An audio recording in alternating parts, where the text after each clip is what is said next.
वो नोन तो जिसने बोर्ड दिया हो, थोड़ा बात करना, फिजिक्स कैसा गया है।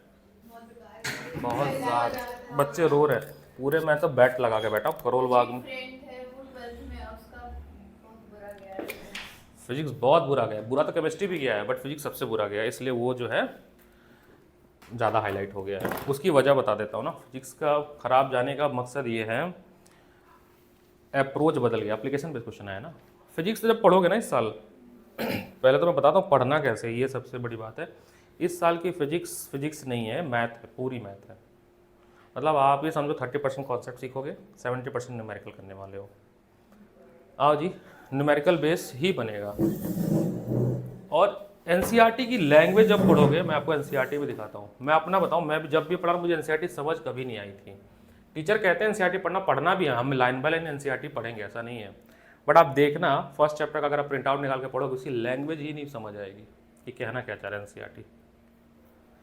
हाँ, एक बार कॉन्सेप्ट पढ़ लोगे तो उसके बाद समझ आएगा। अब पहला जो चैप्टर है वो है फिजिकल वर्ल्ड, है ना।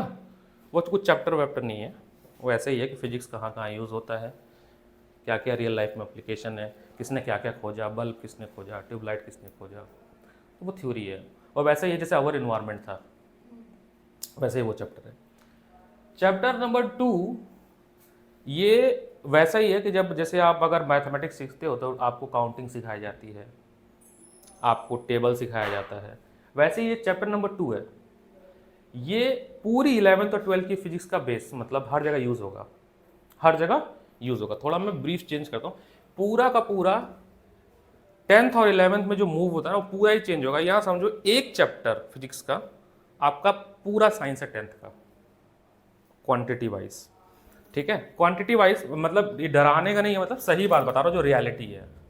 ठीक है, मतलब समझो कि अगर आपका क्लास 10th का ये सिलेबस रहा होगा, इतना आपने पीडीएफ पढ़ा या इतना मटेरियल पढ़ा, तो इससे 10 गुना कर लेना, क्योंकि वो आपका 11th है।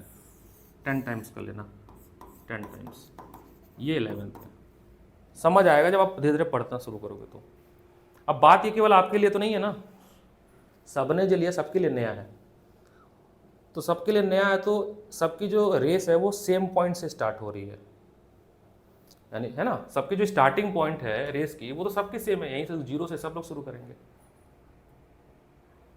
इस साल 11th की फिजिक्स में आपका थोड़ा सा ये 9th का यूज़ होता रहेगा, हल्का हल्का 9th यूज़ होगा। जैसे मोशन जब पढ़ेंगे तो जो 9th में मोशन है वो हम, हाँ सब है, लेकिन उससे भी खतरनाक है, बताता हूँ कैसे।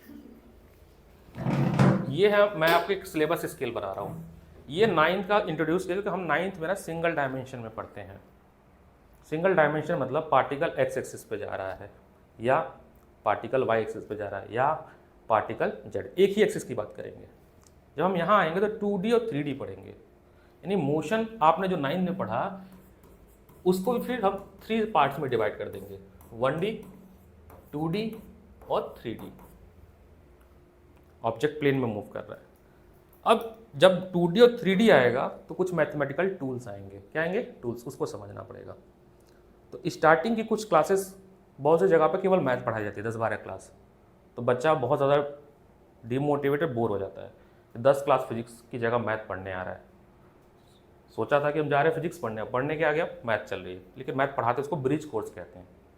ठीक है, मैथ पढ़नी होती है। तो मैंने कैसे डिवाइड किया है इस साल कि हमारा जो भी लेक्चर होगा, मान लो 1 घंटे का लेक्चर होता है, 60 मिनट का लेक्चर है, 40 मिनट हम लोग 11th पढ़ेंगे और 20 मिनट पढ़ेंगे हम लोग ब्रिज कोर्स। ब्रिज कोर्स मतलब मैथमेटिक्स, जो मैथ यहाँ यूज़ होने वाली है वो 12th क्लास की है। जो चैप्टर हम यहाँ पे यूज़ करेंगे वो 12th के मैथ में आएगा। जैसे कैलकुलस, इसमें आपका डिफरेंशिएशन पढ़ाएंगे भी क्या होता है, और इंटीग्रेशन, ये 12th में है। लेकिन इतना टफ नहीं है यूज़ करना, मैथ बहुत बेसिक बेसिक यूज़ करना है फॉर्मूलेज में, यहाँ पे फिजिक्स में। वहाँ पूरा चैप्टर, जैसे इंटीग्रेशन का आप जब पढ़ोगे, चैप्टर नंबर 6 है अगर मैं सही हूँ तो 10 या 11 एक्सरसाइज है मैथ में। यहाँ पे उतना नहीं पढ़ना है, यहाँ पे बस आपको फॉर्मूलेज पता होना चाहिए कि साइन एक्स का डिफरेंशिएशन क्या होता है, कॉस एक्स का डिफरेंशिएशन क्या होता है। ठीक है, जैसे अभी बताएंगे रूल्स भी कि अगर एक्स स्क्वायर है, इसको अगर हम डिफरेंशिएट करें तो क्या होगा। डिफरेंशिएट रेट ऑफ चेंज बताता है, किसी भी चीज़ का चेंज होना। वो बता दो। कहने का मतलब फॉर एग्जांपल अभी हम ब्रीफ दे रहे हैं कि क्या पढ़ना है पूरे फिजिक्स में। मान लीजिए ये कोई पाथ है पार्टिकल का, ये पार्टिकल का पाथ है, मतलब इस तरह से ये रास्ता है और ये पार्टिकल ऐसे ऐसे मूव कर रही है, और ये आपका एक्स वाई प्लेन में। हम एक नया पेज लेते हैं, हम फ्लेवर आपको दे रहे हैं कि कैसे हमें पढ़ना है। फॉर एग्जांपल ये पार्टिकल्स का पाथ है जो इस तरह से यहाँ से ए से शुरू किया और बी पे चला गया। अगर आप 9th में होते फॉर एग्जांपल, तो आपको मैं कहता कि बताइए कि द डिस्टेंस कवर बाई, मान लीजिए क्या है, dt ग्राफ है, डिस्टेंस और टाइम ग्राफ है। क्या है? डिस्टेंस टाइम ग्राफ है, क्लास 9th। तो क्लास 9th में अगर मैं बोलता कि ये जो ऑब्जेक्ट है वो कितना डिस्टेंस ट्रेवल किया, तो आपने सीखा था कि area under the graph, slope नहीं, स्लोप तो आपको वेलोसिटी देगा। dt ग्राफ में अगर हम एरिया निकाल लें, जैसे हम जो पढ़ते थे वो ऐसा पढ़ते थे, देखना हमारी जो आदत है पढ़ने की वो हम ऐसे पढ़ते हैं। ये वीटी ग्राफ है, ठीक है, नॉट dt ग्राफ। तो मान लीजिए ऐसे गिरा, ऐसे पढ़े थे हम लोग, ऐसे तो पढ़े थे, एरिया अंडर द ग्राफ। मान लीजिए ये एरिया A1 और ये एरिया A2, ये ट्राइंगल था, ये रेक्टेंगल था, इसका एरिया निकालते थे और फिर ऐड करते कहते थे ऑब्जेक्ट जो है डिस्टेंस ट्रेवल इतना किया है। यहाँ पे कैसे निकालोगे एरिया? यहाँ तो जो कर्व्ड है वो, मतलब यहाँ लाइन तो कर्व्ड फॉर्म में, हम कैसे निकालेंगे? मैं यहाँ पे point A two point B, इसके अंदर का हमको एरिया चाहिए। Area under VT graph give you distance, है ना? है 9th का ही कॉन्सेप्ट। 11th में जब हम आएंगे तो कैसे करेंगे इसको? अब इसके लिए मैथमेटिकल एक टूल्स बनाया गया है, मतलब मैथ का एक कॉन्सेप्ट बनाया गया है कि एक काम करो, एक बहुत पतली सी स्ट्रिप कट कर लो, बहुत पतली सी स्ट्रिप कट करो। ये इतनी पतली है कि जब हम इसको जूम करके देखेंगे तो रेक्टेंगल जैसा दिखेगा, समझ रहे हैं? बहुत पतली सी स्ट्रिप, अगर मैं बहुत पतली स्ट्रिप, तो ये रेक्टेंगल कटेगा। तो मान लीजिए एक्स एक्सिस है, तो ये dx होगा, और ये जो लेंथ मान लो y एक्सिस है, तो ये क्या होगा? dy होगा। क्या होगा? अभी कुछ भी नहीं समझा तो भी घबराना नहीं है, क्योंकि ये पूरा हमें पढ़ाना है। मैं बता रहा हूं कि हम किस तरह से फिजिक्स को डील करने वाले हैं इस साल। तो करेंगे क्या? dx अपॉन dt करेंगे, रेशियो लेंगे, और कहां से शुरू हो रहा है? पॉइंट ए से शुरू हो रहा है ना, और कहां तक जा रहा है?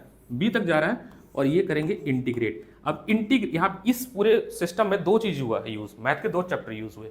पहला यूज हुआ डिफरेंशिएशन, पहला क्या यूज हुआ? दूसरा यूज हुआ इंटीग्रेशन।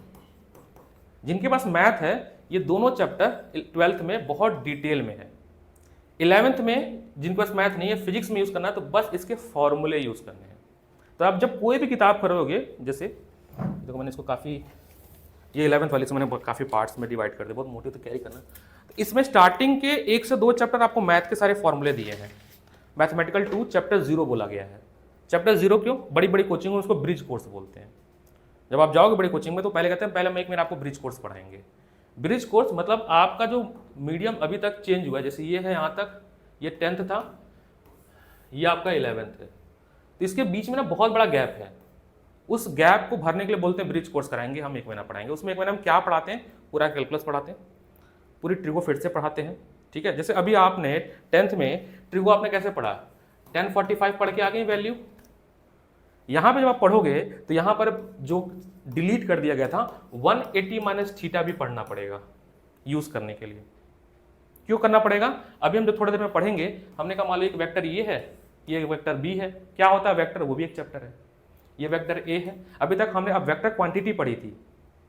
11th में हम पढ़ेंगे कि वेक्टर क्वांटिटी को 3D में 2D में रिप्रेजेंट कैसे करते हैं। उसके लिए जो टूल आता है उसको वेक्टर बोलते हैं।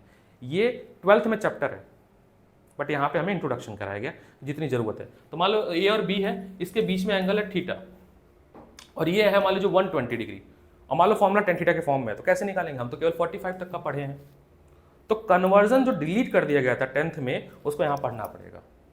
180 minus theta, 180 plus theta, 360 minus theta, 360 something something theta, वो सारा कन्वर्जन हम यहाँ पढ़ेंगे, ठीक है। डिफरेंशिएशन, इंटीग्रेशन, वेक्टर, ये 3 चैप्टर के बिना फिजिक्स स्टार्ट नहीं होगी, ठीक है। और स्टार्टिंग में ये 3 चैप्टर पढ़ाते हैं, बच्चे बोर हो जाते हैं, फिजिक्स से उनका मन खत्म हो जाता है। जब भी मैं जहाँ भी पढ़ाया, जब ये फॉर्मेट, तो मैंने फॉर्मेट ही चेंज किया है। हम पहले 11th थोड़ा पढ़ेंगे ताकि इंटरेस्ट डेवलप हो, साथ में मैथ लेके चलेंगे। अगर मेरे पास टाइम हुआ तो संडे को एक बड़ी क्लास लगा कि वो मैथ का टूल एक दिन में ख़त्म कर देंगे। 3 घंटे 4 घंटे पढ़ाया, वेक्टर खत्म, इंटीग्रेशन खत्म, डिफरेंशिएशन खत्म, फिर यूज़ करना। क्योंकि कहाँ यूज़ होगा इंटीग्रेशन?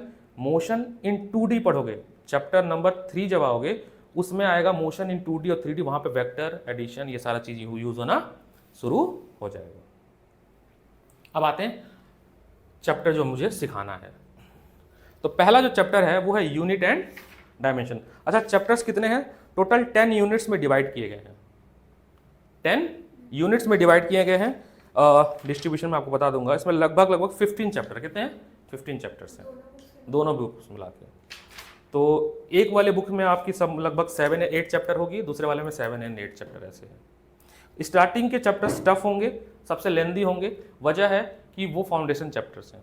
फिजिक्स का सवाल क्यों गलत हुआ इस साल मैं बताता हूँ। एक क्वेश्चन ऐसा आया था फिजिक्स में, कॉन्सेप्ट, उसको पढ़ाया गया था 10th में। अच्छा अरे 11th में, हम पढ़ते हैं 11th में ऑब्जेक्ट मूव कर रही है, जिसको बोलते हैं काइनेमेटिक्स, मतलब study of object at rest और मोशन। अब हमने 11th में पढ़ा कि ऑब्जेक्ट मूव करी, उसके सारे प्रिंसिपल्स पढ़े। 12th में क्या किया गया? ऑब्जेक्ट हटा के चार्ज ला दिया गया, क्योंकि 12th चलती पूरी इलेक्ट्रिसिटी पे, मतलब 12th की फिजिक्स 10th से ओवरलैप होती है और 11th की फिजिक्स 9th से ओवरलैप होती है। अब वहां पे चार्ज को मूव करा दिया गया। अब जब चार्ज मूव करा गया, उस पर प्रॉपर्टी पे क्वेश्चन आया। बच्चों ने तो 11th पढ़ी नहीं थी। 90% बच्चे, यहाँ पर जितनी कोचिंग है ना, अगर किसी ने मेरे को रिजल्ट दे दिया कि 70 मार्क का होता है, 30 मार्क्स का वो होता है, इसमें अगर उन बच्चे का 60+ आ गया तो जो कहो, किसी का नहीं आएगा इस साल। इतना टफ भी नहीं लाना, बताता हूँ कैसे। डिस्ट्रीब्यूशन बताओ। इस 60 मार्क्स में से 20 मार्क्स के डेरिवेशंस आते हैं। जैसे हम 9 तक हमने कभी इसको डिराइव नहीं किया, v = u + at को डिराइव नहीं किया, हमने यूज कर लिया बस। या हमने ये फॉर्मूला पढ़ा F = G(m1 m2) r², gravitation को पढ़ लिया, कभी इसको हमने डिराइव नहीं किया। इस साल हम इनको डिराइव करेंगे कि आया कहाँ से। ऐसे बहुत सारे कॉन्सेप्ट्स होते हैं जिसको हम डिराइव करते हैं, वो 20 मार्क्स के आते हैं। तो बच्चे जो स्मार्ट होते हैं वो क्या करते हैं, ये वाला पक्का कर, मतलब 40 क्वेश्चन से डेरिवेशन को रट लेते हैं, तो ये तो 20 तो आ जाता है उनका। 70 में से ये 20 लाना आसान है, फिर थोड़ा बहुत MCQ ऐसे से 10 नंबर और पा जाते हैं। तो जो क्लास का एवरेज मार्क्स होता है ना, मान लो पूरी क्लास का एवरेज जब आप निकालते हो तो वो 30 to 40 में ही लाई करता है, पूरी क्लास के टॉपर से टॉपर की बता रहा हूँ मैं।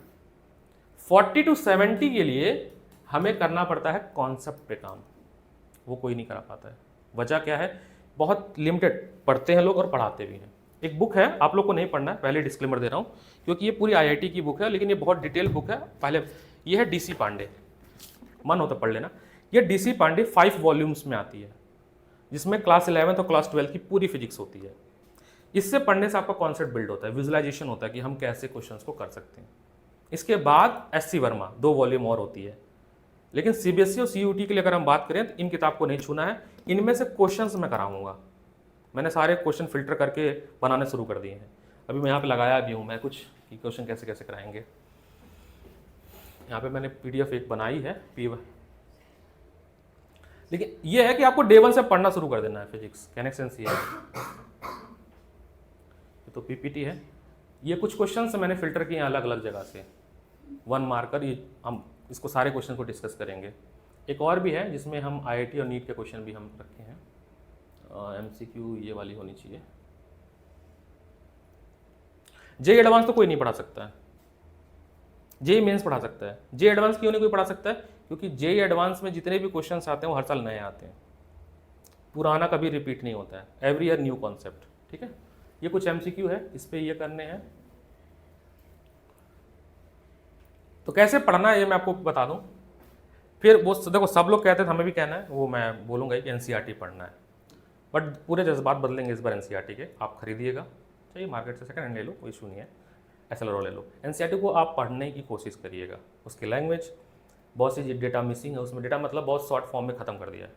जैसे डायमेंशन ना एक पैराग्राफ में ख़त्म कर दिया, और डायमेंशन एक ऐसा चैप्टर है, डायमेंशन यूनिट जो आज स्टार्ट करेंगे, वो हर साल नीट में 1-2 क्वेश्चन, JEE में 1-2 क्वेश्चन आता ही है, या कोई भी एग्जाम दे रहा हो। और डायमेंशन, जैसे डायमेंशन क्या जरूरत है, जैसे मैंने बोला फोर्स की SI यूनिट क्या होती है? न्यूटन। फोर्स की SI यूनिट होती है न्यूटन। इस साल एक और चीज जुड़ जाएगी, डायमेंशन। अभी तक SI यूनिट्स पढ़ते थे, अब एक चीज हो जाएगी डायमेंशन। सरल भाषा से हम बोले तो डायमेंशन किसको कह सकते हैं, जैसे अगर ये बुक है, इस बुक की डायमेंशन क्या हो सकती है, इसकी लेंथ, ब्रेथ और हाइट, यही डायमेंशन हो सकती है। इसी तरह से हर फिजिकल क्वांटिटी की एक मिनिमम कुछ एक प्रॉपर डायमेंशंस होती है जिसपे वो डिपेंड करती है, ठीक है, जिसपे वो डिपेंड करती है। तो पहले शुरू करते हैं, अभी बताऊं कैसे आता है, कैसे लिखते हैं, वो MLT के फॉर्म में लिखते हैं, पावर्स होते हैं, वो सिखाते हैं। पहले शुरू करते हैं कि यूनिट्स एंड डायमेंशन क्या चीज़ है, ठीक है। चैप्टर का नाम है हमारा chapter 2 units and dimension.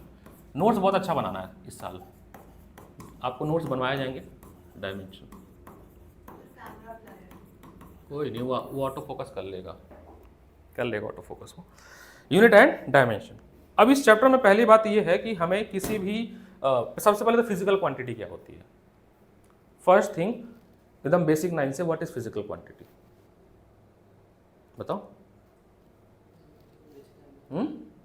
What is physical, पहला चीज यही है, फिजिकल क्वांटिटी। फिजिकल क्वांटिटी, अच्छा पहले पीपीटी तो दिखा दूँ, उतने मेहनत से कॉपी पेस्ट किया है मैंने, रात भर बैठ के कॉपी पेस्ट किया हूँ, मेहनत तो दिखनी चाहिए ना। आ गया मेरी पीपीटी, तो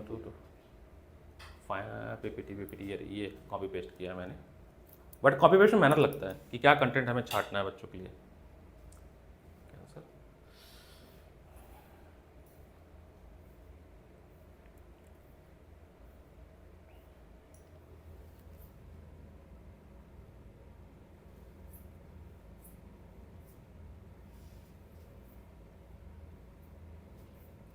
तो यूनिट एंड डायमेंशन एक ऐसा चैप्टर है जो कि पूरी फिजिक्स में यूज होगा। It is a foundation for complete physics, ठीक है। मार्किंग डिस्ट्रीब्यूशन की वजह से बहुत ज़्यादा ऐसा क्वेश्चन, डायरेक्ट क्वेश्चन, मतलब ऐसा नहीं 6 नंबर का, ये पूरी फिजिक्स में ही है। जहाँ जहाँ पढ़ोगे, फॉर एग्जाम्पल हमने ग्रेविटेशनल फोर्स पढ़ा, तो स्मॉल जी क्या होता था, ग्रेविटेशनल कांस्टेंट होता था, उसकी हमें ऐसा यूनिट पता है, उसके डायमेंशन नहीं पता है। अब जब हम पढ़ेंगे फिजिक्स तो यूनिट भी लिखेंगे और डायमेंशंस भी लिखेंगे, ठीक है। ये हमारा कंटेंट है कुछ, कि पहला कंटेंट है कि हम फिजिकल क्वांटिटी के बारे में जानेंगे कि हम फिजिकल क्वांटिटी किसको कहते हैं। लिखना कुछ नहीं है, ठीक है। अभी फिजिकल क्वांटिटी के टाइप्स क्या क्या हैं, ठीक है, फिजिकल क्वांटिटी के टाइप्स क्या क्या हैं। उसके बाद जो यूनिट्स बनाए, जैसे स्टैंडर्ड यूनिट्स कई तरह का बनाया गया है। अच्छा सवाल ये, हमें स्टैंडर्ड यूनिट की जरूरत क्यों पड़ी, why should we use SI unit. तो हिस्ट्री से जोड़ो, जब आपने ये फ्रेंच रेवोल्यूशन या वो सब जर्मनी में पढ़ा था, तो आपने देखा था कि हर जगह कपड़े की लेंथ बदल रही थी, करेंसी की वैल्यू बदल रही थी, वेट का मेजर बदल रहा था, तो यूनिफॉर्मिटी नहीं थी ना। तो कहा गया अगर मैं कहता हूँ कि 1 मीटर कपड़ा मैंने इंडिया में खरीदा, तो 1 मीटर कपड़ा वही हर जगह पे हो, तो एक स्टैंडर्ड कन्वेंशन बना देते हैं। अब हर जगह थोड़ा अलग से, एक MKS सिस्टम, CGS सिस्टम होता है, और एक होता है FPS सिस्टम, जिसमें हम पाउंड्स में मेजर करते हैं, फुट, पाउंड्स और सेकंड। FPS लेंथ को फुट में, मास को पाउंड में और टाइम को सेकंड, मतलब ये 3 मेन फिजिकल फंडामेंटल क्वांटिटीज होती हैं। उसके बाद ये एरर मेजरमेंट, सिग्निफिकेंट फिगर, ये जो चीज़ें हैं ये आपके प्रैक्टिकल के लिए इंपॉर्टेंट है, लेकिन पढ़ाया जाता है क्योंकि ये भी हमें सीखना होता है। हमारा जो चैप्टर शुरू होगा वो डायमेंशन से, ये लास्ट क्या है, dimension, formula, analysis and limitation, ये कंसर्न है मेरा आज का। तो पहले तो इस पे आते हैं कि फिजिकल क्वांटिटी किसको कहते हैं। आप फिजिकल क्वांटिटी किसको समझते हैं, या उससे पहले तो फिजिकल क्वांटिटी समझ लो, फिर हम बाकी हमें मेजरमेंट की जरूरत क्यों पड़ी। तो फिजिकल क्वांटिटी उस क्वांटिटी को कह सकते हैं जिसको हम मेजर कर सकें, है ना। जैसे बहुत ज़्यादा नफरत करते हैं आप किसी से, तो उसको मेजर नहीं कर सकते हैं। आपने 4 घंटे पढ़ाई की, आप उसको मेजर कर सकते हैं। तो ऐसी क्वांटिटी जिसके पास 2 चीज़ हो, एक उसका मैग्नीट्यूड और दूसरा उसका यूनिट। मैंने बोला मैं 5 घंटे पढ़ाई किया, जब मैं 5 आवर्स बोला तो 5 क्या है उसमें, यूनिट्स, उसका टाइम है, मैग्नीट्यूड है, और आवर क्या हो गया उसका, ऐसा यूनिट हो गई। तो अगर हम इस फॉर्म में लिख सकते हैं, ठीक है, किसी भी क्वांटिटी को अगर हम n इंटू यू के फॉर्म में लिख सकते हैं, फिजिकल क्वांटिटी को हम n इंटू यू के फॉर्म में लिखते हैं, जहाँ पे n क्या है, न्यूमेरिकल वैल्यू है।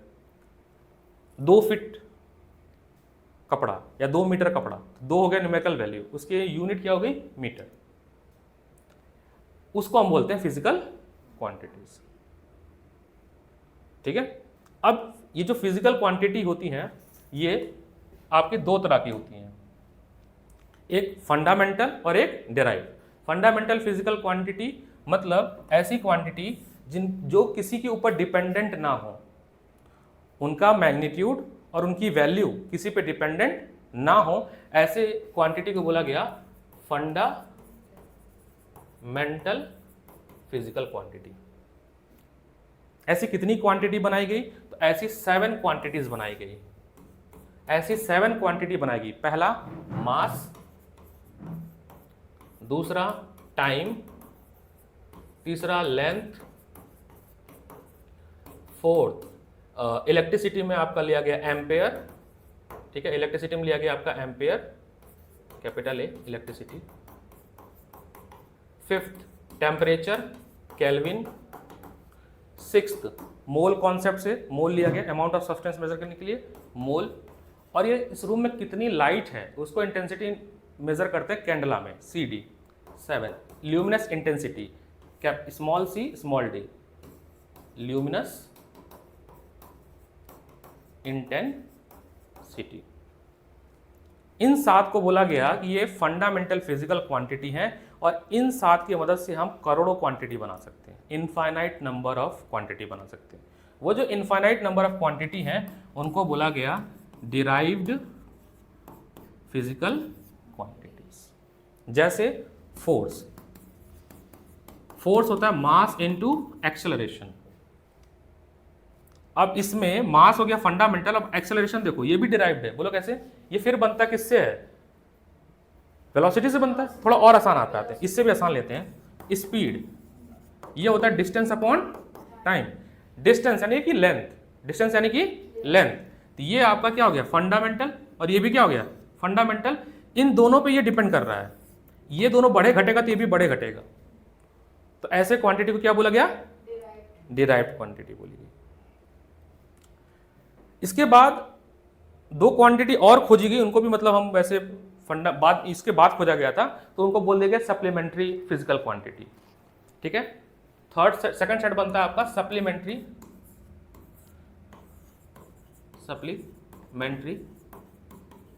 Physical quantity. क्या था? पहला था प्लेन एंगल। प्लेन एंगल, मान लीजिए सर्कल है, ठीक है, ये r रेडियस है, ये थीटा बन रहा है। तो आपने मैथ्स में पढ़ा था चैप्टर वो ARC, तो उसमें थीटा क्या होता था? r का अपॉन रेडियस, r का अपॉन, मान लो अगर l लिखना हो तो l अपॉन r, ये होता था, ये होता है ना ARC में। सेकंड बनता है आपका स्टेडियन एंगल। एस्टेडियन एंगल, इसका स्पेलिंग गड़बड़ हो रहा है मेरे से, इनमें लिखवा देंगे। अच्छा, यहाँ पे जो थीटा मेजर करते हैं उसको डिग्री में नहीं करते हैं, रेडियन में करते हैं। किस में करते हैं? रेडियन में। ठीक है, तो 2 पाई रेडियन, अगेन ये कन्वर्जन आपको सिखाया जाएगा बेसिक मैथमेटिक्स में। ये होता है 360 डिग्री एंगल। पाई रेडियन हो जाएगा 180, पाई बाय 2 हो जाएगा 90 डिग्री। तो रेडियन और डिग्री में ये रिलेशन होता है। ये भी बेसिक मैथमेटिक्स में अभी हम सीखेंगे, और भी इसको तोड़ सकते हैं डिग्री, मिनट, सेकंड्स में, वो बेसिक मैथ में सीखेंगे कि कैसे इसको कन्वर्ट कर सकते हैं मिनट में, सेकंड में। एंगल्स को हम, ये जो मिनट और सेकंड है वो टाइम का नहीं है, एंगल का है, करेंगे, बताएंगे वो भी। ठीक है, तो ये बेसिक मैथमेटिक्स में टूल्स में पढ़ेंगे, बेसिक मैथ टूल्स में। दूसरा है कि मान लो एक स्फीयर ले लिया हमने, ठीक है, और हमने क्या किया, जैसे कि आप वो ले लो, वाटरमेलन ले लो, वाटरमेलन है, ठीक है, 3D में, मतलब स्फीयर है। और अगर हमने ऊपर से बोला कि भैया दुकान वाले से कि भाई थोड़ा आप कहते हैं ना चेक करके दिखाओ मीठा है कि खट्टा है या पका है कि नहीं है, तो वो काट के पीस निकाल के देता है। तो जब ये कट के निकलता है तो कैसा है? रेक्टेंगुलर निकलता है ना, और ऊपर एक उसका स्फीयर भी होता है। या वो भी दूसरा, जब आप आइसक्रीम खाते हो, कोन जो होता है शेप, तो जब कोन बनता है तो ये यहाँ पे जो एंगल बनता है ना, ये जो एंगल बनता है इसको स्टेडियन एंगल बोलते हैं। ठीक है, ये 3D में बन रहा है थीटा ये भी है, बट किस में बन रहा है? 3D में बन रहा है ना, कोन के बीच में दिखता है। इसमें ये ऊपर वाला एरिया होता है, क्या होता है? एरिया। तो इसको हम मान लो DA से बोल रहे हैं, मतलब छोटा सा एरिया। DA मतलब बहुत छोटा सा एरिया, और ये है आपका रेडियस। क्या है? रेडियस। तो इसका जो रिलेशन होता है थीटा का, वो होता है DA अपॉन रेडियस का स्क्वायर। ठीक है,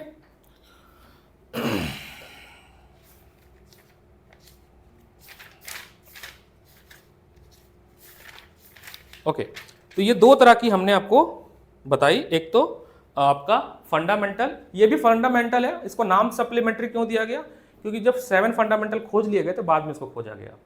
बट ये दोनों 7 और 2 ये मिला के फंडामेंटल, क्योंकि किसी पे डिपेंड नहीं करते हैं, कहने मतलब ये है, ये उनकी फिक्स कांस्टेंट वैल्यू देता है ये। इसके बाद आता है डिराइव्ड फिजिकल क्वांटिटी। तो हमारा जो कंसर्न है वो है डिराइव्ड फिजिकल क्वांटिटी के डायमेंशंस को लिखना।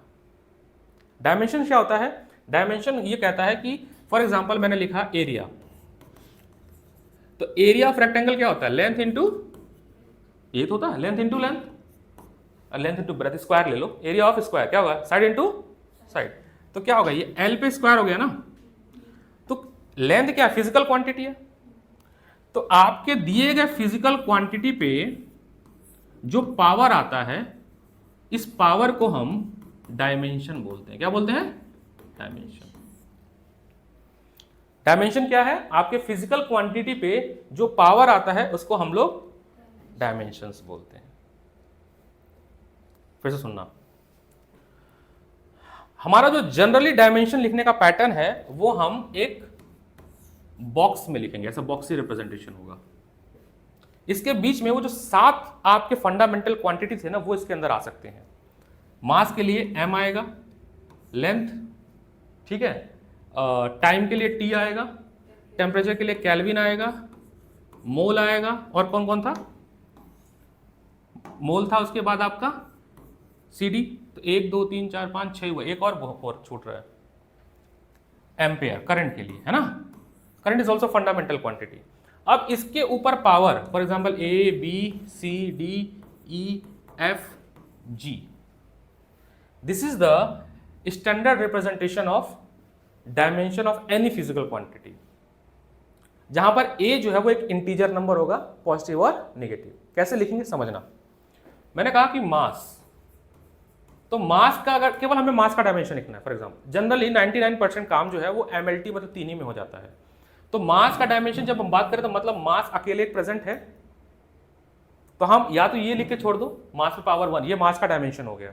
लेकिन अगर थोड़ा और अच्छे से लिखना चाहो तो अब ऐसे लिखो, मास पावर L, लेंथ 0, T 0, मतलब ये दोनों प्रेजेंट नहीं है, और इसको बॉक्स में बंद कर दो। ये मास का डायमेंशन लिखने का तरीका हो गया, क्योंकि एक ही फिजिकल क्वांटिटी है। स्टैंडर्ड वे है लिखने का। आप ये लिखोगे, ये भी 100% सही है और ये भी 100% सही है। जैसे मान लो मुझे लिखना है डायमेंशन स्पीड का, कैसे लिखना है? स्पीड का डायमेंशन लिखना है। अब अगर फिजिक्स पूरी की तरह कैसे मैथमेटिकल की तरह चल रहा है, इस बार की फिजिक्स में आपको पूरा मैथ फील होगा, कहीं डिफिनेशन ज्यादा नहीं आएगा, बहुत थोड़ा थोड़ा डिफिनेशन आएगा। तो स्पीड होता क्या है? Distance upon time. डिस्टेंस को मेजर करेंगे लेंथ में, किसमें? और टाइम को मेजर करेंगे टी में, मतलब सेकंड्स में रहेगा, लेकिन लेंगे उसके लिए सिंबल टी। इसका जब डायमेंशन लिखेंगे तो लेंथ पे पावर 1, अच्छा डायमेंशन लिखते हैं हॉरिजॉन्टल, एक ही रो होता है, कॉलम नहीं होता है। अब ये टाइम नीचे है तो ऊपर जाके क्या बनेगा? ये टी पे पावर माइनस। तो अगर आप ये लिख के छोड़ रहे हो तो भी 100% सही है, लेकिन मैंने कहा स्टैंडर्ड दिखाना ना मुझे। इसमें मास है कहीं पे? इस फॉर्मूले में मास नहीं है, तो हम बोलेंगे m0 L1 t - 1। ये डायमेंशन किसका? स्पीड का, वेलोसिटी का। अगर मैं केवल डायमेंशन दे दूं, फॉर एग्जांपल मैंने केवल आपको किसी चीज का डायमेंशन दिया, ऐसे रफली मुझे याद नहीं है, ऐसे देता हूं m1 L1 t - 2, तो इसको देख के क्या समझ आता है? इसको देख के ये समझ आया कि जो मेरे पास फिजिकल क्वांटिटी के बारे में आप बात करना चाह रहे हो, फॉर एग्जांपल एक फिजिकल क्वांटिटी x है, वो डायरेक्टली प्रोपोर्शनल है मास पे, डायरेक्टली प्रोपोर्शनल है लेंथ पे, और इनवर्सली स्क्वायर प्रोपोर्शनल है टाइम पे। यानी डायमेंशन को देख के आप ये बता सकते हो कि जो जिस फिजिकल क्वांटिटी के बारे में बात कर रहे हैं वो किस किस पे डिपेंड करता है। हम पढ़ेंगे ये, इसको बोलते हैं एप्लीकेशन ऑफ डायमेंशंस। अभी पहले हम लिखना सीख लेते 10-12। अब हमें लिखना है डायमेंशन, मान लीजिए फोर्स का। कैसे लिखना है? अच्छा, डायमेंशन लिखने के लिए आपको फॉर्मूला पता होना चाहिए। अगर आपको उस फिजिकल प्रॉपर्टी की फॉर्मूला नहीं पता, डायमेंशन आप नहीं लिख पाएंगे। तो ये ड्रॉबैक है डायमेंशन का। If you have a incomplete knowledge of formula, और ये कि आपकी फिजिकल क्वांटिटी किस किस पे डिपेंड करती है, तो आप डायमेंशंस को नहीं लिख पाओगे, you are not able to write a dimension. ठीक है, जैसे हमें क्या लिखना है? फोर्स, है ना। फोर्स का डायमेंशन लिखना है तो फोर्स का फॉर्मूला पता होना चाहिए। क्या होता है? Mass into acceleration. सब लोग कहते हैं कि फोर्स का डायमेंशन फिंगर टिप पे होना चाहिए, बहुत सी जगह पे ये यूज होगा। तो सबसे पहले हमें एक्सेलरेशन का डायमेंशन पता होना चाहिए। एक्सेलरेशन क्या होता है? Rate of change of velocity upon time. थोड़ी देर पहले स्पीड का डायमेंशन निकाले थे, तो जो स्पीड का डायमेंशन निकाले थे वही डायमेंशन आपका होगा किसका? वेलोसिटी का। अच्छा, यहां पर वो स्केलर वेक्टर नहीं खेलना है, डायमेंशन सेम होता है। तो जो डायमेंशन आपकी स्पीड की होगी वही डायमेंशन किसकी होगी? वेलोसिटी की होगी। धीरे धीरे याद करोगे आप, इसके कोड होते हैं याद करना, m0l1t-1, ऐसे याद करते हैं हम लोग, m0l1t-, यूज करते करते याद हो जाएगा। ठीक है, तो अभी आप याद रखना 0 1 -1, 0 1 -1, क्योंकि अभी यूज करेंगे हम ना यहाँ पे इसमें। तो इसमें हो गया m0l1t-, किसका डायमेंशन है? वेलोसिटी का। और टाइम के लिए फिर t, कुछ नहीं है तो पावर क्या है? 1 है ना, ये पावर ऊपर जाएगा तो क्या हो जाएगा? -1। बेस सेम, पावर क्या हो जाएगा? ऐड। देखो क्या होगा, मैं एक स्टेप दिखाता हूं मैं। m0l1t-1, ये भाई साहब ऊपर गए तो t-1 आया। अब हम मल्टीप्लाई करेंगे तो जो लाइक टाइम उसी में मल्टीप्लाई होता है इसमें, तो हो जाएगा m0l1t-2। ये किसका डायमेंशन आया? फोर्स का। ये याद रखना है बहुत ज्यादा, क्योंकि इसकी बहुत ज्यादा यूज होने वाली है, इसका बहुत ज्यादा यूज होने वाला है। बताओ यहां तक कोई दिक्कत है? मैंने कोशिश कर रहा है कि आपको इजी कर दिया जाए जितना हो सकता है, कि पहले दिन ही डिफिकल्ट ना लगे। फिर वापस आते हैं फिजिकल क्वांटिटी की वो फॉर्मूले पे जो n × Q बताया था मैंने। हमने कहा था कि फिजिकल क्वांटिटी जो होती है उसको रिप्रेजेंट करते हैं n × U में, जिसमें n आपका नंबर होगा और U क्या होगा? अब जैसे बहुत आराम समझना, अगर मैंने लिखा 1 किलोमीटर, क्या लिखा?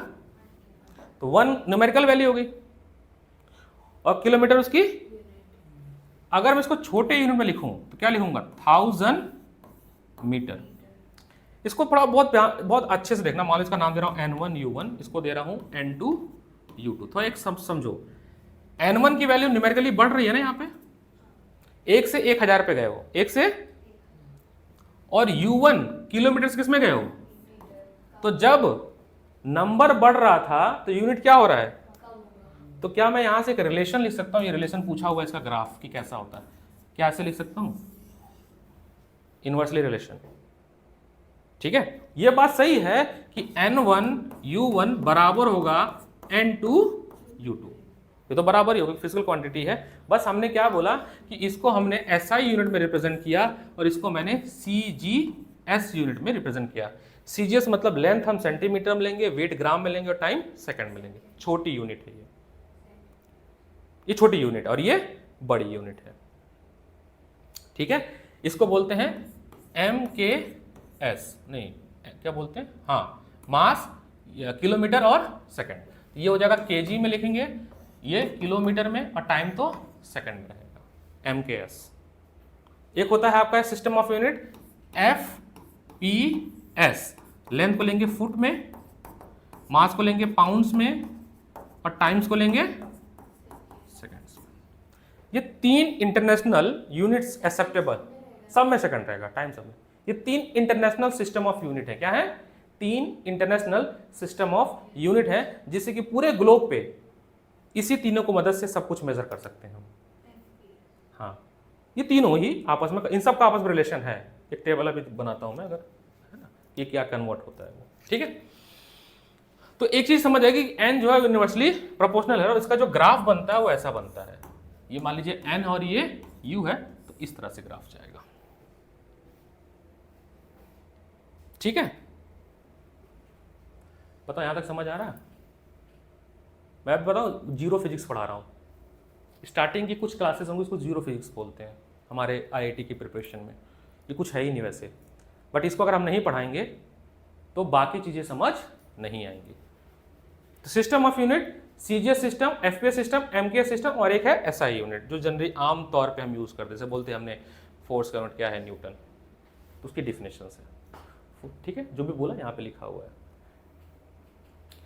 ये 1960 में अडॉप्ट किया गया था।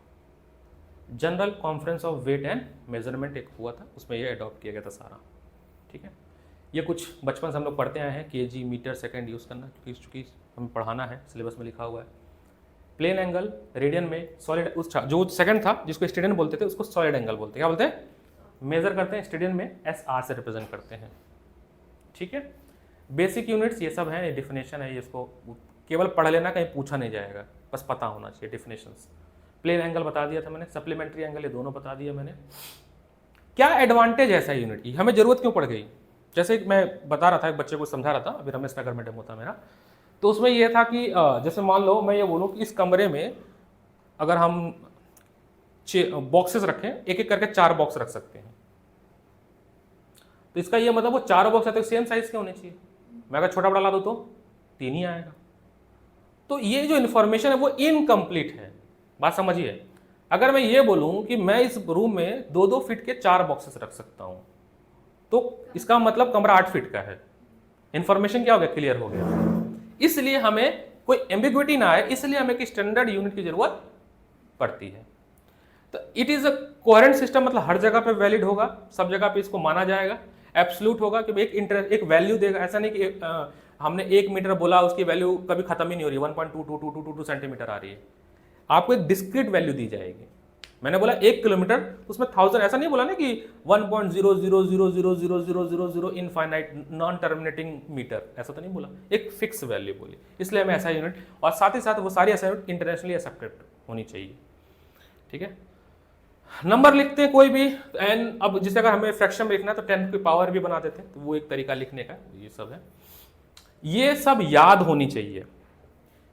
कन्वर्जन न्यूमेरिकल्स में बहुत सारा चांसेस ये नहीं दिया जाएगा, और आप अगर दे भी रहा तो भी आपको एज्यूम करना है कि आपको ये आप याद रखना है कि 1 फर्मी लेंथ की यूनिट होती है वो 10⁻15 मीटर होती है, 1 एक्सरे यूनिट होती है 10⁻3 मीटर, 1 एमस्ट्रॉन्ग बहुत छोटी सी मेजर करने के लिए 10⁻10।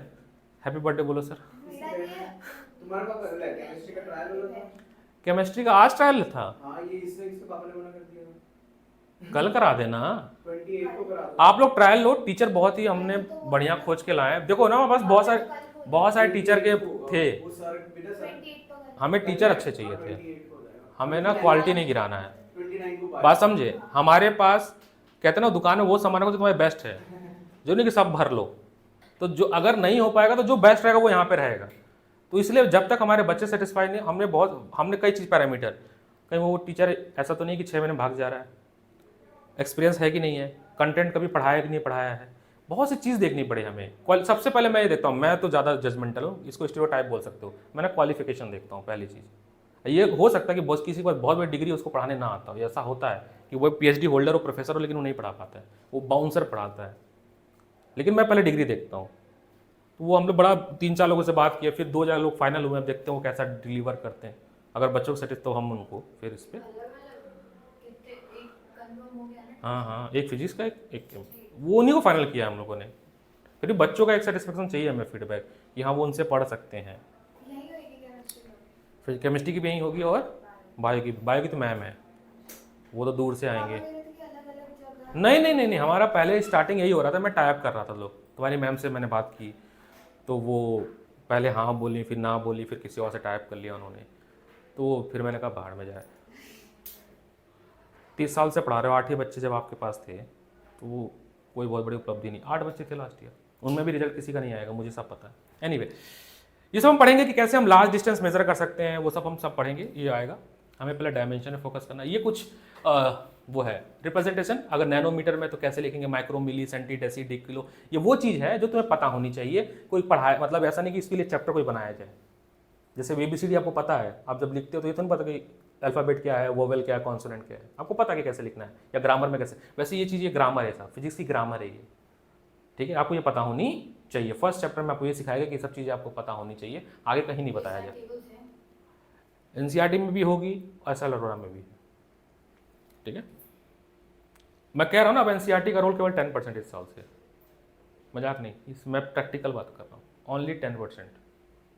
लेकिन पढ़ना है उसको, उसके क्वेश्चंस करने हैं, उससे टॉपिक्स फिल्टर करने हैं, उसी टॉपिक को बहुत ज़्यादा पढ़ना है SL अरोड़ा से, समझ गए ना, ये चीज़ है। सब अभी नहीं पढ़ेंगे, हम सीधे डायमेंशंस पे आते हैं। ये सब पढ़ेंगे बाद में, वेनिगर कैलिपर, इसके गेज कैसे, ये सब कैसे यूज़ होता है, पैरेलक्स मेथड क्या होता है। पैरेलक्स मेथड बहुत ज़्यादा डिस्टेंस मेजर करना है अगर हमें स्पेस वगैरह का, तो उसके लिए यूज़ करते हैं। लेज़र मेथड, सोनार मेथड, ये सब सुने। सब method of finding the length, ये टॉपिक आएगा। फिर एरर करेक्शन आएगा। फिर आपका कैसे कैसे आप एरर को रिड्यूस कर सकते हो, वो सब हम पढ़ेंगे, वो मेथड अलग बाद में। हटाओ यार, डायमेंशंस पे आओ सीधे।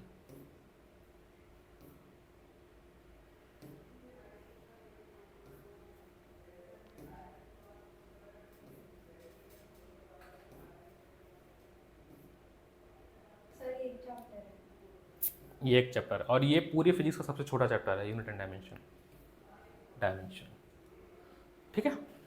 जो अच्छा, फिजिकल क्वांटिटीज जो कांस्टेंट होती हैं, जैसे मैंने बोला पाई की एक वैल्यू होती है ना 2.13, उनके डायमेंशंस नहीं होते हैं। जैसे रिफ्रैक्टिव इंडेक्स लास्ट पढ़ा था हमने, उसका डायमेंशन नहीं होता है, उसका डायमेंशन नहीं होता है। तो फिजिकल क्वांटिटी को हाँ जिसकी यूनिट नहीं उसका डायमेंशन नहीं। बात समझना, जिसकी यूनिट नहीं उसकी डायमेंशंस भी अवेलेबल नहीं इस दुनिया में। जिसकी यूनिट होती है उसी की डायमेंशन होती है। तो फिजिकल क्वांटिटी को फिर से डायमेंशन के बेसिस पे 4 तरह से बांटा गया। पहला, डायमेंशन वेरिएबल, ऐसी फिजिकल क्वांटिटीज के पास डायमेंशन है। दूसरा, डायमेंशन लेस वेरिएबल, ऐसा वेरिएबल जिसकी वैल्यू फिक्स है बस डायमेंशन नहीं है, जैसे 3.14 पाई 360 डिग्री, इसका डायमेंशन नहीं है, न्यूमेरिकल वैल्यू है, यूनिट नहीं है। तीसरा बोला गया डायमेंशनल कांस्टेंट, एक ऐसी कांस्टेंट है तो कांस्टेंट चेंज नहीं होगा, बट उसके पास डायमेंशन है, जी की वैल्यू, जी कैपिटल जी की वैल्यू क्या होती थी 6 पॉइंट समथिंग का जो भी होती थी, फिर न्यूटन मीटर स्क्वायर पर केजी स्क्वायर उसकी यूनिट होती थी। उसका नीट में क्वेश्चन आया डायमेंशन ऑफ कैपिटल जी का, dimension of capital G NEET में पूछा गया था। नीट जानते हो ना, मेडिकल एंट्रेंस एग्जामिनेशन के लिए होता है, क्या फुल फॉर्म है, नेशनल एंट्रेंस एलिजिबिलिटी टेस्ट में भी भूल गया, वैसे ही कुछ है, MBBS के लिए होता है। ठीक है, तो नीट में क्वेश्चन आया था कि आपको जी का डायमेंशन लिखना था, कैपिटल जी का डायमेंशन लिखना था, है ना। अरे बहुत कंफ्यूजिंग कर दिया उसने, नीट ने, पहले सही था। तो अब क्या है, आपको पता होना चाहिए इसका फॉर्मूला जी का, तो ये होता है G into M1 M2 upon R square. अब जी का फॉर्मूला अगर बनाएंगे तो वो हो जाएगा F R स्क्वायर और M1 इंटू M2। अब फोर्स का डायमेंशन अभी थोड़ी देर पहले निकाला था, मैंने कहा था याद रखना। M बताओ भाई, मेरे को नहीं पता क्या होता है फोर्स का। इस पे -2 था, इस पे क्या था, इस पे भी 1 था, 0 था। नहीं, फोर्स तो मास पे डिपेंड करता है, 1 होगा।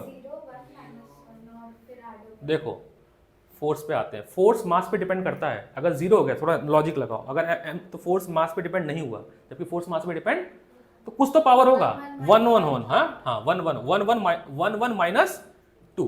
यहाँ पे 0 क्यों लिखा मैंने, ये 1 होगा, ये मास है ना, सॉरी माय बैड, मैंने गलती किया, मास है ना, मास पे डिपेंड कर रहा है तो मास तो आएगा ही। ये फॉर्मूला बताता है, अगर देखो ये फॉर्मूला बता रहा है कि जो फोर्स है वो मास पे डिपेंड कर रहा है, लेंथ पे डिपेंड कर रहा है, और टाइम के इनवर्सली डिपेंड कर रहा है स्क्वायर में।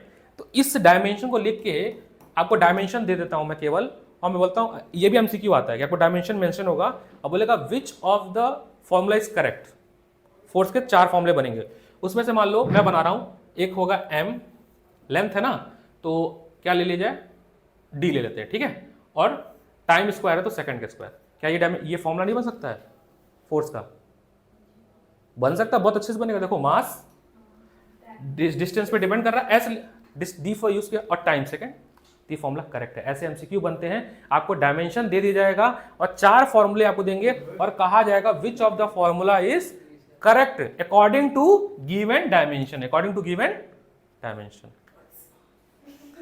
विकास सर कहा है कि मैं ना केमिस्ट्री पढ़ाऊंगा, इतना मैं बच्चे हमारे परेशान हो रहे, मैं ना केमिस्ट्री पढ़ना शुरू कर रहा हूँ। हमने कहा शुरू करो, ऑर्गेनिक इनऑर्गेनिक फिजिकल केमिस्ट्री। देखो केमिस्ट्री क्यों इजी है, उसमें इनऑर्गेनिक केमिस्ट्री आपको याद करनी है, तो याद हो गया। यहाँ तो कुछ भी याद नहीं करना है, फिजिक्स में 0 याद करना है। कोई कहे याद करना है तो वो सबसे बड़ा मूर्ख इंसान है। केवल कॉन्सेप्ट समझने और न्यूमेरिकल लगाने, ये मैथ है, मैथ का सेकंड मतलब रेप्लिकेशन मैथ का, ये मैथ से पूरा मैथ से ही है, पूरा मैथ है, थोड़ा लेवल अप जाएगा, लेकिन ठीक है लेकिन नहीं, लेकिन वो सबके लिए है ना। मैं ये कह रहा हूँ कि आप लोग ये सोचो ना, केवल आप थोड़ी ना हो, 20 लाख बच्चे 12th में जाएंगे, 11th में जाएंगे, 10th से, वो सबके लिए। आपकी रेस 0 से स्टार्ट हो रही है, बच्चे ना घबरा जाते हैं, सबका ऐसा होता है। तो वो हो सकता है वो ना पढ़े, ऐसा कुछ नहीं होता। ये 11th ना 0 है, वाले बच्चे भी छोड़ देते तुम ये समझ लो 11th ना 0 है, 0 से स्टार्ट करो। अब वे एग्जाम्पल है, बहुत बिल्कुल नहीं पढ़ता था वो, बस उसे 11th ऐसा पिकअप किया कि उसका सब सारे फंडा से क्लियर हो। ठीक है, ठीक है, मेरे को 5 मिनट हाँ मैं देख लूँ। ठीक है, अब कहाँ पे थे, ये डायमेंशन याद रखना किसका, m1 L1 t माइनस 2 0। अच्छा यहीं से या एक और एमसीक्यू बोला कि which of dimension is correct, इसमें m0 दे दिया और हमने टिक मार दिया, m0 हो गया, इसका मतलब फोर्स मास पे डिपेंड नहीं कर रहा है, जबकि ऐसा कॉन्सेप्ट ही नहीं है। Force is directly proportional on the mass and directly proportional to acceleration, तो मास पे तो 1 आएगा, 0 तो आएगा ही नहीं। ठीक है, वो करेक्शन कर लेंगे हम लोग। ठीक है, अब हम कहाँ थे वैसे, बना क्या रहे थे हम, इसका डायमेंशन बना रहे थे। ये नीट का क्वेश्चन है, जब देखना अगर नीट का PYBQ करोगे तो ये नीट का क्वेश्चन है। अब देखो फोर्स का डायमेंशन लिख दिया। अच्छा रेडियस को किस में मेजर करते हैं, लेंथ में, तो r स्क्वायर होगा तो l स्क्वायर हो गया, क्या हो गया, और मास है तो m के लिए डायमेंशन क्या होता था, मतलब मास के लिए कैपिटल M लेते थे, और 2 मास है तो क्या हो गया m स्क्वायर। अब लाइक टर्म एक जगह पे, हाँ तो ये हो गया m1 माइनस 2, ये वाला जब ऊपर गया तो, और ये 2 और ये 3 और t माइनस 2, तो क्या बना m minus 1 L3 t minus 2, ये बना g का dimension, acceleration due to gravity. हाँ बस 5 मिनट में आ रहा हूं मैं, एक्सेलरेशन ड्यू टू ग्रेविटी का डायमेंशन है। चैप्टर को यहाँ रोकते हैं, मैं फिर से बता रहा हूँ, कोई दिक्कत नहीं है, थोड़ा पढ़ेंगे चैप्टर, धीरे धीरे स्लो होगा, ठीक है, समझ आ जाएगा। आपको बुक कौन से परचेस करनी है, मार्केट में बहुत सारी बुक हैं, लेकिन सबसे बेस्ट बुक जो मानी जाती है वो SL अरोरा मानी जाती है, बहुत अच्छी बुक है, दोनों लेना पड़ेगा, और NCERT। मतलब आप 4 बुक पढ़ोगे फिजिक्स में इस साल मिनिमम, उसके बाद PYBQ, हैंड आउट, अलग चीज़ें वो, बट ये 4 तो आपको पढ़नी है, नेसेसरी, इसके बिना नहीं होगा। अगर आप सोचो SL अरोरा ना पढ़ो, केवल NCERT पढ़ के नंबर आए, नहीं आएंगे, वो फाउंडेशन ही नहीं क्लियर होगा। ठीक है, तो बस रोक देते हैं इसको।